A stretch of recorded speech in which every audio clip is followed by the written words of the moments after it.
improved their intake enrollments by 5x. All right. Now coming to our third AI product, it's called AI Quality Compliance Specialist. And at the end, I'll bring together how all of these three come together and create enormous impact.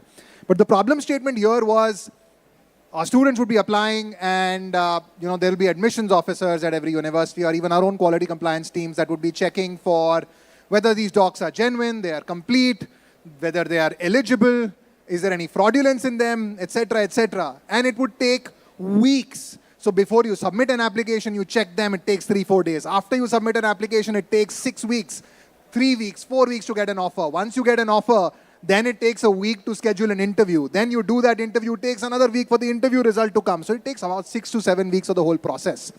So we brought in AI Quality Compliance Specialist. What this does is, the moment you make an application, the application is submitted instantly.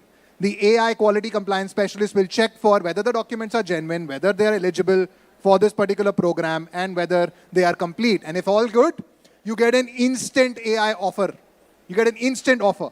And when you get this instant offer, we integrated our AI interviewer. So in the offer letter now, there is also the interview link. So imagine the process that used to take 6 to 7 weeks for a student end-to-end to get a offer, an interview, and final offer.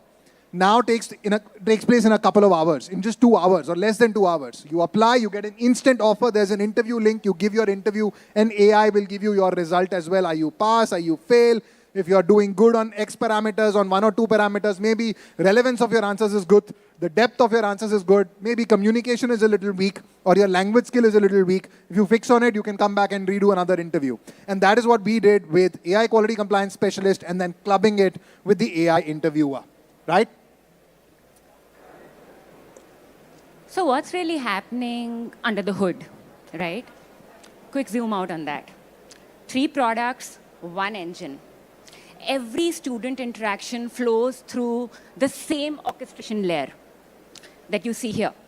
Same pipeline, same guardrails, and same auditability, whether it's a WhatsApp conversation, a document review, or of course, an interview. And underneath all of that sits our verified data and policy.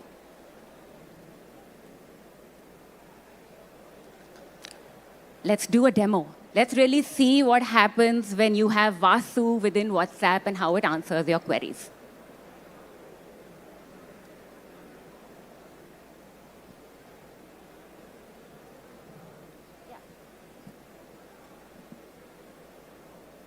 Now, Vasu, the AI counselor, is both available one-on-one, WhatsApp, as well as within WhatsApp groups where we have multiple humans and agents talking to each other. So Vasu asked me, I asked Vasu if it can help me with shortlisting a university. It then gave me a rubric of my background. Why? Because it essentially wants to personalize a shortlist for me. So I've asked for a computer science undergrad course. I'm from India. I'm going to the UK. I don't want it to, restrict me in terms of intake date or, of course, in terms of last academic percentage that may be available. Vasu then generates a list of top 5 courses that are available for me. You can keep asking it for more information. I can ask it for another 5, another 5, another 5. It will keep giving me options that are ranked, right? Why ranked? Because we want the best available universities to be available as choices for you. Vasu then also gives you a PDF of your top 5 choices with key information. What's the degree called? What's the location, right? Now, of course, I want to refine this shortlist, right? I have a particular score. Will that score hold for these universities? Let's refine, right? For an IELTS score of 6. Vasu then further refines this list and shares the subset where an IELTS score of 6 actually holds. Under the hood, Vasu actually pulls the top 40 universities that are available to you. Because we don't want our users to be overwhelmed, we don't show all 40 choices, but you can keep interacting with Vasu to get more and more information. Now, I want to further understand and further refine if there is a particular scholarship amount that I can expect, right? So I ask it for scholarships greater than, say, £2,000, right? Vasu then further refines the shortlist and makes the final list available to me. This is super critical for our partners because now they don't have to go through a system, an MIS system, any system. Basically, India runs on Google Sheets, so no Google Sheets for them. And literally shows up the final shortlist that can be sent to a student. You can have a live interaction between a counselor and a student, reduced in time, and a final university decided right in the first conversation.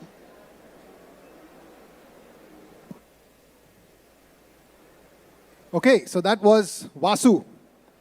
While Vasu acts like the agent orchestrator, it is not making the decisions itself. The decisions are being made by within the proprietary data of leverage, right? Let's come down to the AI interviewer, right? Let's get started. So say a student wants to give an interview. Before we get there, so this is a system for a university, a student's applying, or an education consultant is applying for the student. In this form, all we need to do is upload the documents. So we're uploading the passport, their mark sheets, their CV, their grades, consolidated mark sheet, 12th mark sheet. And at this point, we don't have any form filling. All this needs is you click check eligibility, and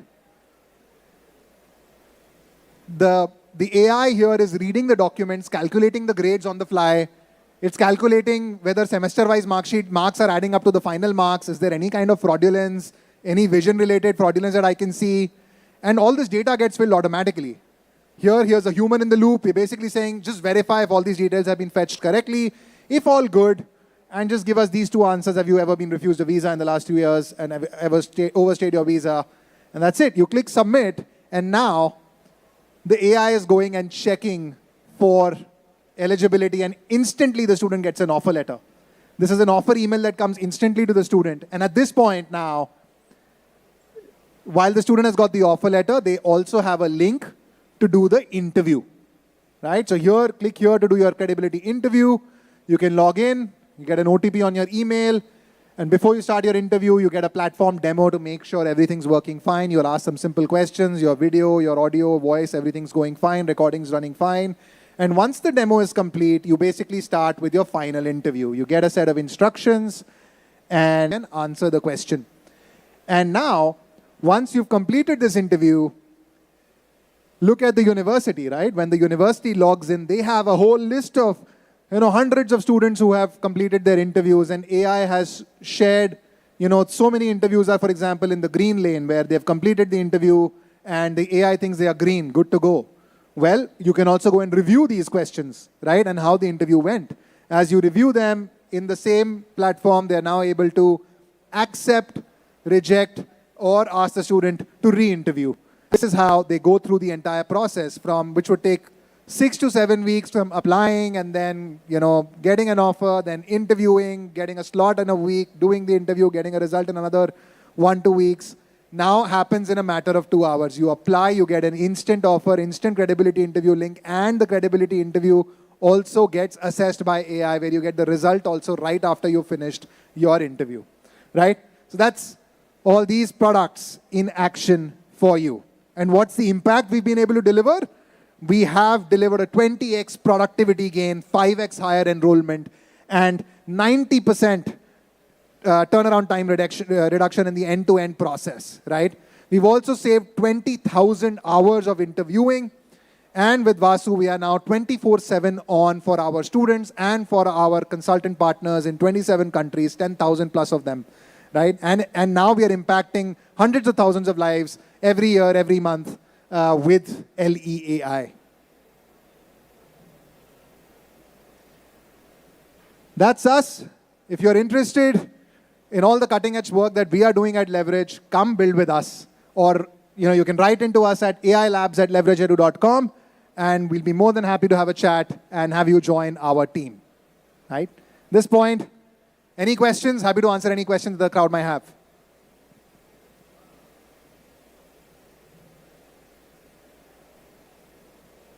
Yes, sir.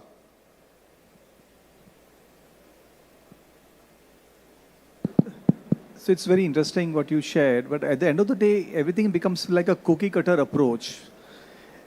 So the ability to identify the right talent becomes everyone is using the tools. Students are preparing through AI. AI is preparing them for the interviews. Interviews are conducted by AI. So bar for everyone has already gone high. So the personal touch, the differentiator, remains something to be solved for. I think it continues to go up. So that's just my dilemma. By the way, I have a teenager girl who is going through the process. So we've gone for a very personalized consulting precisely for that reason. So I'm curious to hear your thoughts. Very, very well said, sir. So, as we imagine the process, right, we believe you've gone for a personalized consulting. But imagine that one person, how would that person have all the knowledge of 200,000 odd courses out there, right? Or whatever opportunities are out there to keep themselves abreast of all those opportunities, to be able to give you the right advice. I think they understand the framework really well. They are experts at ensuring that while AI goes in and fetches all those answers for you, of those big choices, 5, 10 choices that you get, they are experts at telling you which is the right choice to pick for you, right? They are experts at telling you, helping you manage the student's anxiety, helping them manage the, tough decision making. That is what human empathy, that is where human empathy comes in, and that is something that AI cannot do. That is what we as humans can do. But where we are automating things is all the low leverage tasks, all the tasks which revolve around research, which revolve around keeping ourselves abreast of information about analysis. Even from an interview perspective, the idea here is there are certain parameters you are trying to judge in an interview, and you can automate that. Look at the flip side. When you are manually doing interviews and you have, tens of thousands of students lining up, you cannot interview tens of thousands of students. In fact, most of the educational institutions or even recruiters, job recruiters out there will not interview everyone. They will take a look at the resume, they will use some AI shortlist, create some, smaller list and only be able to interview them. And even there, probably they'll be like, sorry, there are too many interviews happening. We'll have to probably not, let go of not interviewing many of them. Imagine what this enables, democratization at scale, where now all those 10,000 students are getting interviewed on stage 1. So in fact, I would argue that the human touch has become better. Now you are not only looking at a piece of paper and their resume, you are also listening to them. You are also seeing their persona, their profile, their actual, who they are, their personality, right, in your decision making, be it for a university application, be it for a job application, anywhere. And I think that's what this is enabling at scale. Any other questions? Yes, sir. So I understand the part where you are helping shortlisting the universities and submitting the application. But the second part where you're receiving the offer letter and interviewing, is that a mock interviews or do you have real collaboration with the universities? Both. We started out as helping students prepare for their interviews, and what you just saw is an actual collaboration with universities where universities are using our systems for students or educational consultants to directly make applications into the platform, and universities are able to issue instant offers. They are able to allow students to now do instant interviews as well. So we are doing both. This is production ready, already live with universities being used in the real world with thousands of students. So I believe there will be very limited set of universities that you have tie up with, or is it majority of? So today we work with more than 850 universities globally. Most of our university partners, because the journey is very complex for students, especially those who are applying outside the country, is where we have a majority of our university partnerships. Having said that, we are also now helping students get to online courses done in India. So we are now working with about 15 odd universities that are offering online courses like courses in AI, ML, or MBA along with a specialization in data science and things like that. Yep. Thank you, and very interesting. I believe this has a lot of scope. Thank you so much. Yes, ma'am, you have a question back there. Aman.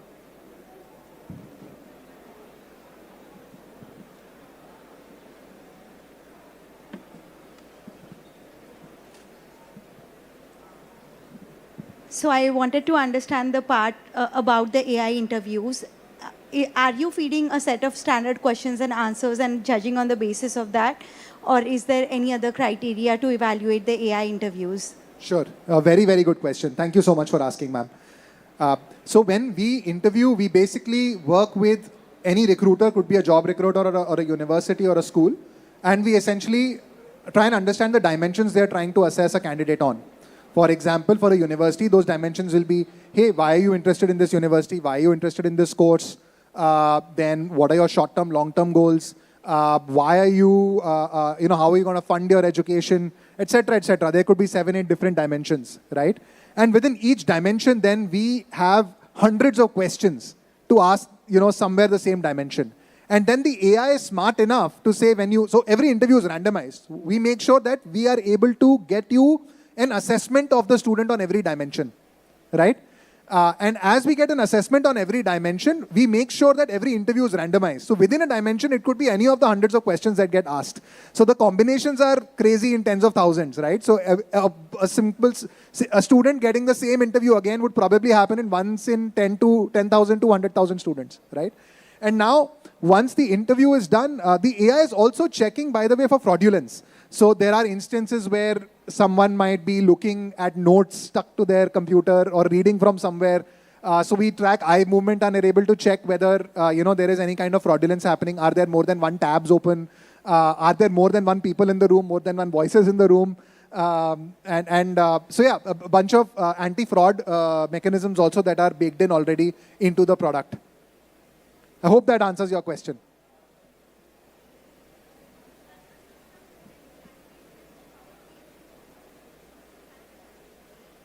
Sorry, I can't hear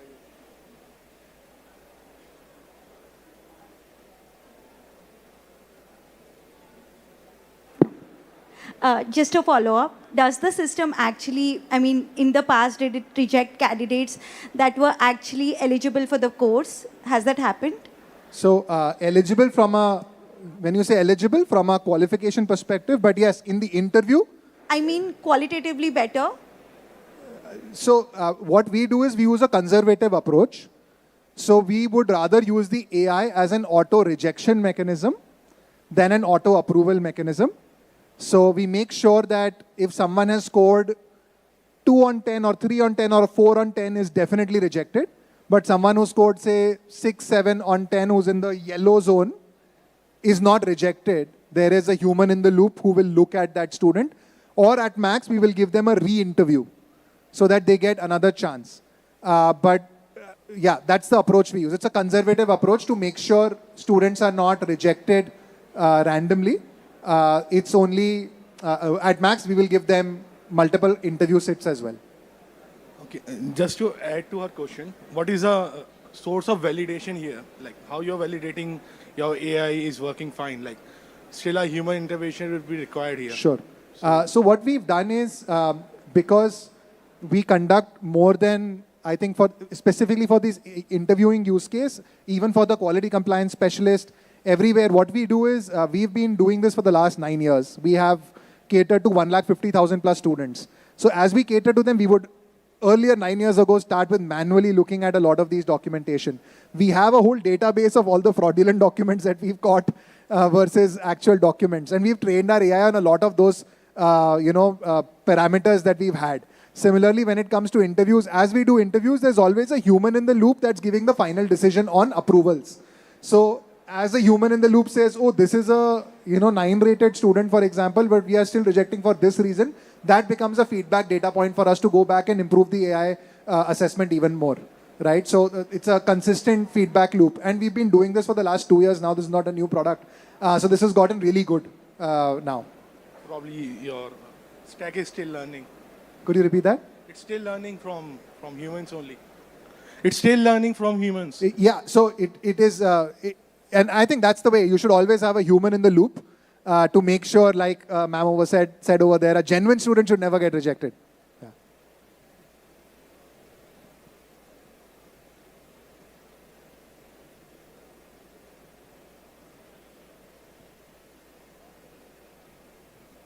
Working? Yeah. Cool. So I'm more interested on the fraud detection side. So why have you opted for uploading the documents instead of getting them from some government database itself? Very good question. And we do both. wherever there's a government database available, say mark sheets available in DigiLocker or something, or on verified university websites, we will go and double check there itself, and if it checks out there, it's done. The problem happens when there are students who probably graduated 5 years ago, 7 years ago, or from universities which are not covered in DigiLocker. And we are also catering to over 27 different countries. So there could be students coming from a Nigeria, Ghana, Kenya, or a Nepal, or a Sri Lanka, or a Bangladesh, or where not. So we are also catering to all those students. So we have to use an approach where it's more than 70% of the students' documents are not verifiable on a government database as of yet today. Okay. And which is where we need to be able to use other means to validate genuineness of documents. Got it.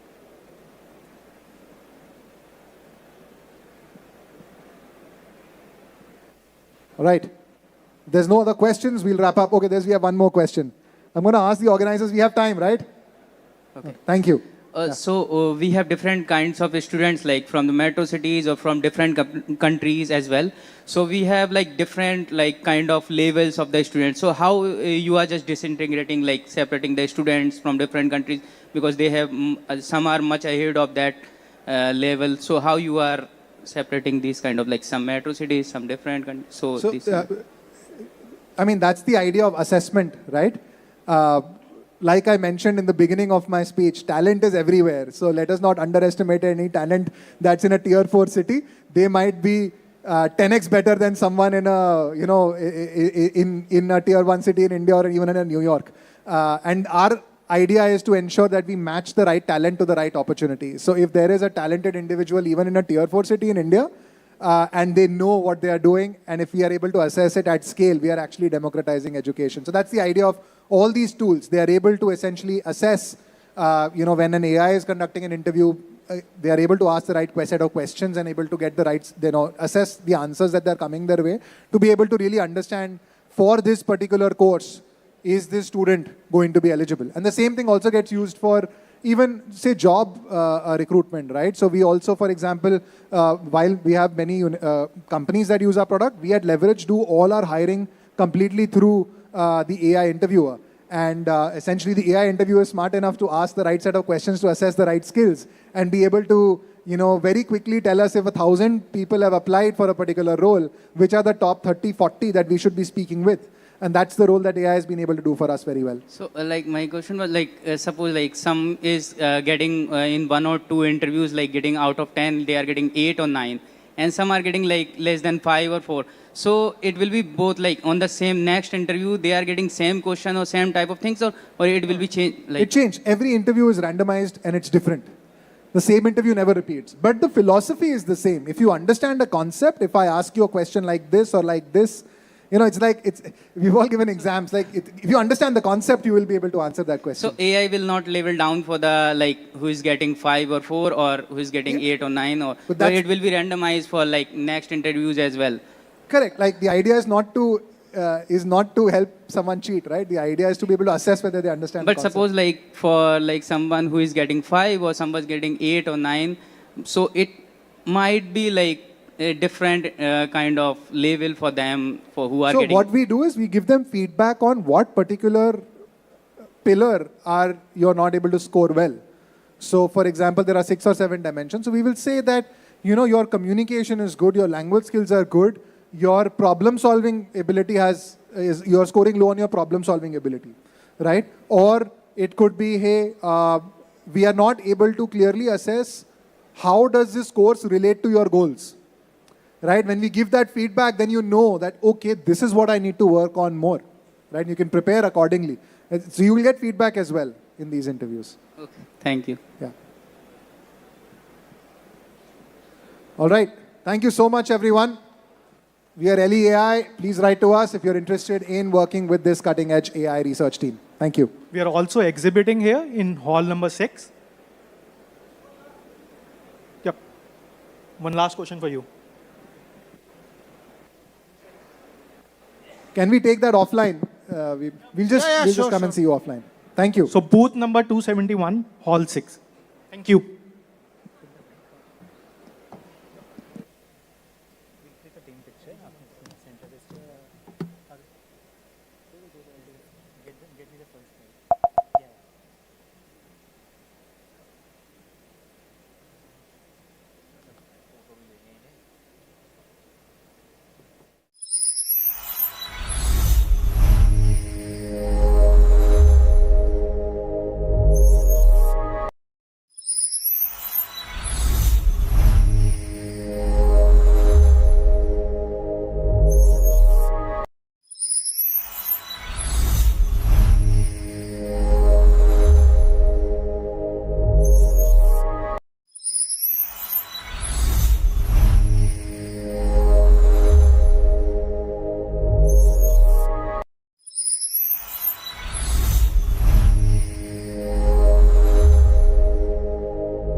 company, we would directly ask a question, which kind of use cases you want to build. But here we worked with them, we identified the processes which would be required to do this in call center, which includes your propensity score, which includes your lead scoring, which includes your sentiments from the call center.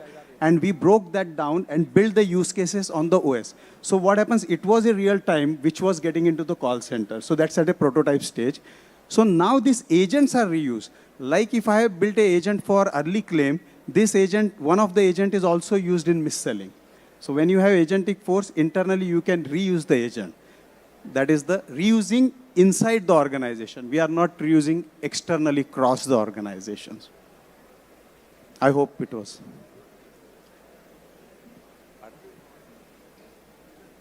Reusability is at design pattern level. It is not at the operating system level, is what I understand.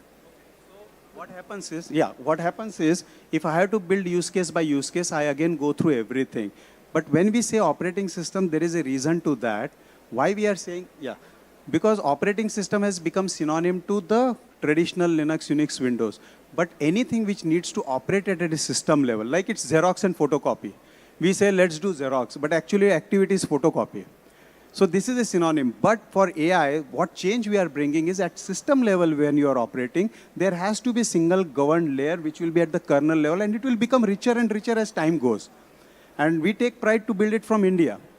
There were a lot of opportunity to raise fund in US, but we are taking pride to build it from here, and we are getting good support from Government of India as well on this. And it will become richer and richer as time goes. Thank you very much. Thank you. I appreciate it.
But it's embedded in it. Yeah, that's why you need to connect from audio. Okay, but it does not have any audio. It's like a small demo of 30 seconds, and it does not contain any audio. There's the extra mic. Got it.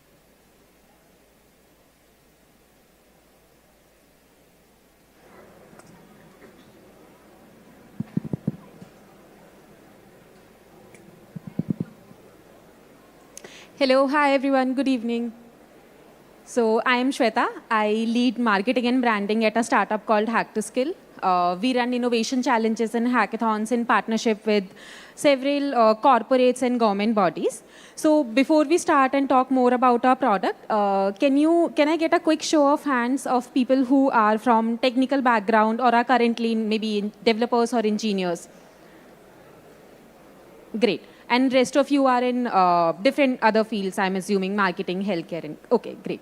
So before I start talking more about our product, when I started creating these slides, this is one of the stats that I came forward. Yeah. This is one of the stats that I came through, that how more than 27,000 startups are being founded every single day. Obviously, the number can be here and there, but